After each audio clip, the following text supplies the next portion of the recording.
Rosendo Ramos! Sir! Ano prison number mo? 10-21-36-B. Sendo Ramos, 10-21-36-B. Laya ka na. Oo, laya na ako. Oo, laya ka na. Sandali lang ako.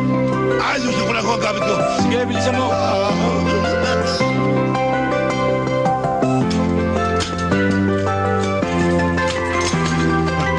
Sir.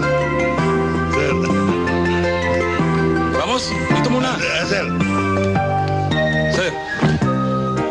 File niya, oh.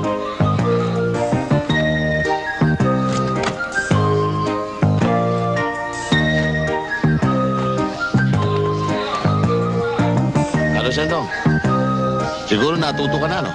Yes, sir. Magpapakabait ka na sa laya, ha? Oo, sir. Sige, pirma mo to.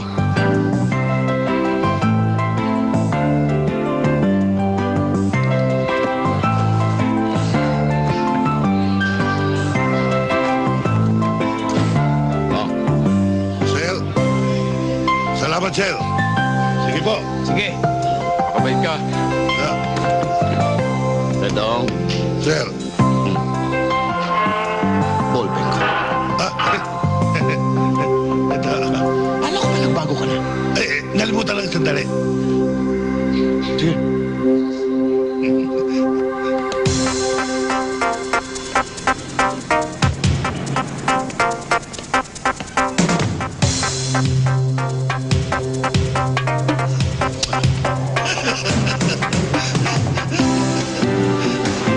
Malaya na ako!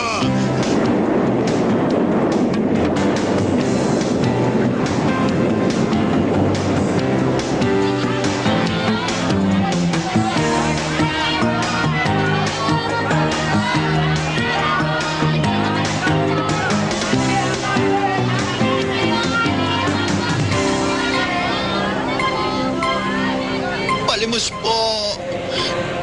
Maawa na po kayo sa sundalong naputulan ng paa.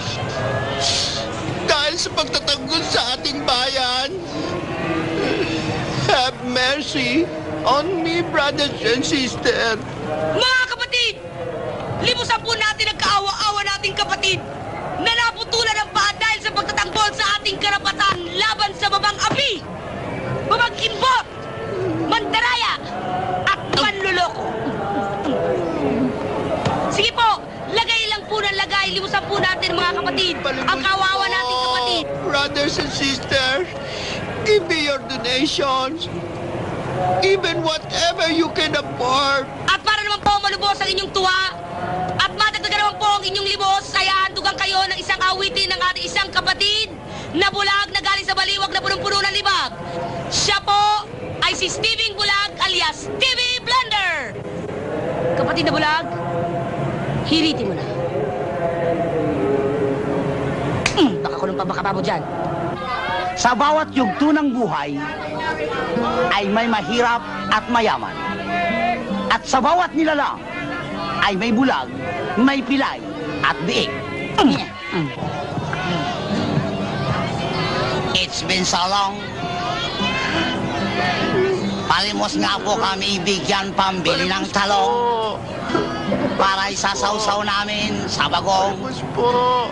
para Maawa na po pagkain kayo sa sa sundalong naputulan ng paa. pagkapon.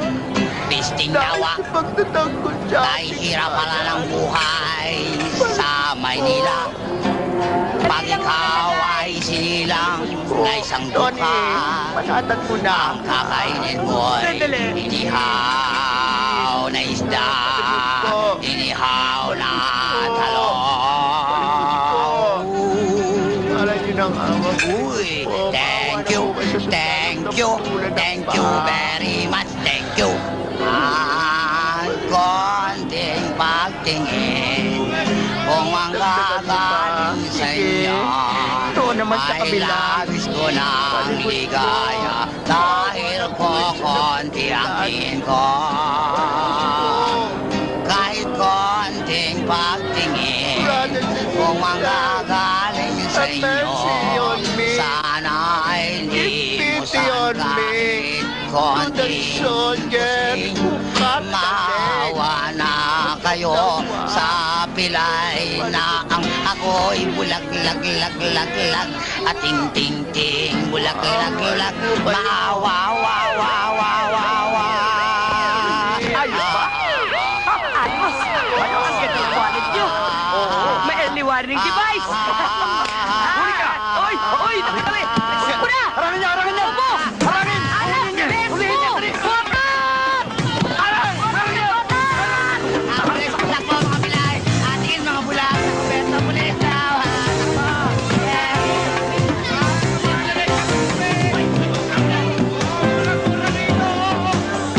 Wait for me, Berto! Berto, wait! Dorio, hindi ko sinasadya!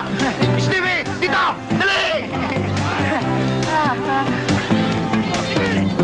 Dali, dali! Dito! Ha! Dito, Stevie, dali mo!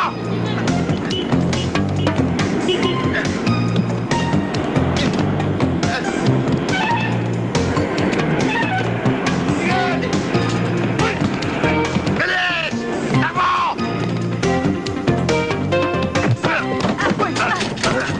Walang hiya naman kayo eh! Walang hiya ka! Buwisit na buhay mo. Dong? Hindi pa nga kumikita, nalugi na. Tony, O ano, kumusta ka na? Kailan ka ba lumaya? kalalaya ko nga lang ngayon eh. Kumusta ang grupo? Ikaw? Hindi mabuti eh. Bakit? Hoy! Huwag kang tatakbo, kundi babarili kita! Hinabol ako ng palakdong! Sabit ka dyan! Talaga, ang tigas ng ulo nito! Walang hiya ka? Isasabi ko ba Bayad ako? nyo! Hoy! Hoy! Bayad nyo mo! Hoy! Hoy!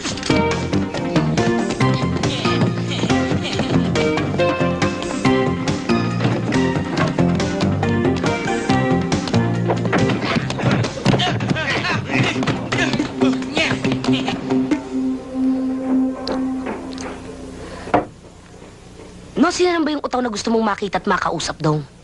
Baka bumetsa na naman tayo dyan eh. Hindi, Tony. Alaki tuloy isang magaling na kakosa na pinakakautahan ng wala aking buhay. Ay, nako. Talang-dala na kasi kami sa'yo, Dong eh.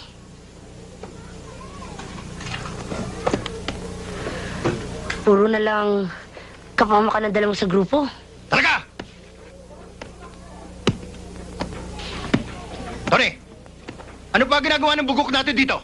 Tama si Berto, Tony. Anong ginagawa dito ng buhok na ito? Yan naman ang hirap sa inyo eh. Para bang kayo na lamang ang may karapatang manlait at magdamdam? Abay kung tutuusin ay dapat ako magtampo sa inyo eh. Alalahanin ninyong hindi ko kayo isinabit. Mag-isa kong binuno, ang 12 taong sentensya sa akin. Ay, palagay ko may katuwiran si Sendong, Berto eh. Ano may katwiran? Dapat na magdusa ka. Dahil kami nagkaubos-ubos dahil sa kabubuhan mo. Tama si Berto. Bobo ka talaga. Dahil sa kabubuhan mo, nagkaubos-ubos kami. Tony, mabuti pa palayasin mo na to. Baka hindi ako makapagpigil ay mapatay ko pa to. Palayasin mo Tama si yan! Berto, Tony. Palayasin mo na yan. Palayasin mo yan! Easy ka lang, Berto. Masyado ka namang high blood eh. Mapag-uusapan natin ng maganda yan. Oo nga, Berto. Baka pwede pag-usapan. Kanino ka ba talaga? Sa'yo ko, Berto. May one tooth. Para ano ba? Baka akala mo, nakakalimutan namin na ibakas mo kami sa recruiting agency. Sa kaibigan mong Arabong Bombay. Nasabi mo taga-White, yung pala'y taga-Kawit, Cavite. Tama si Berto. Niloko mo kami. Tapos, sinama mo kami sa pamimiki ng pera. Nasabi mo walang kasabit-sabit. Ano inimprenta nyo?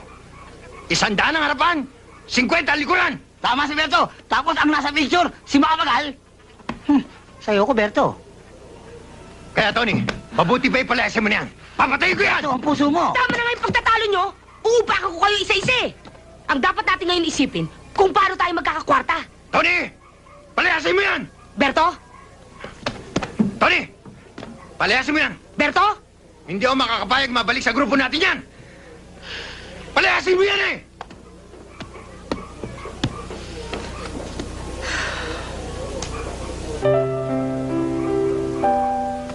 Berto?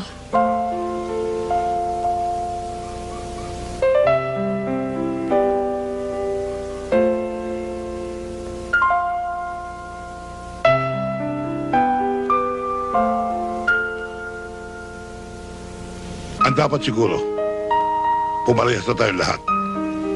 Dahil sa hirap na dinalas ko sa loob ng bilangguan, hindi sa palaginip ay ayaw ko nang mabalik doon. Masahol pa sa hanap buhay nating abuloy patay. Yun! Yun ang dapat natin gawin! At dahil hindi ka kilala ng mga taga rito, ikaw ang papapel na dedo. Hey, Tama si Tony ron. ay nako, Tony, ayoko. Alam mo namang, may phobia ako sa taol eh.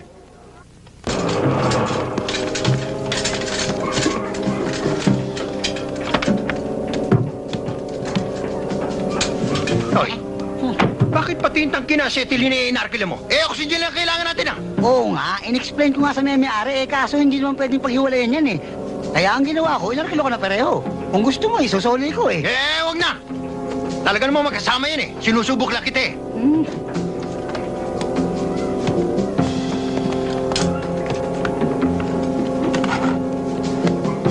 Excuse me? Yes, sir. Nasaan ang bangkay? Sir, nasa taas oh. Ganun ba? Thank you, ah.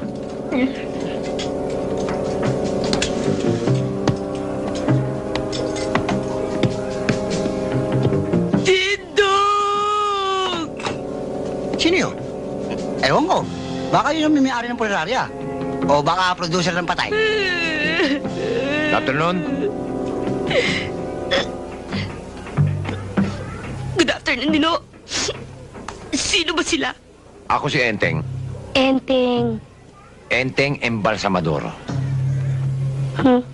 Just call me Mr. Balsi for short.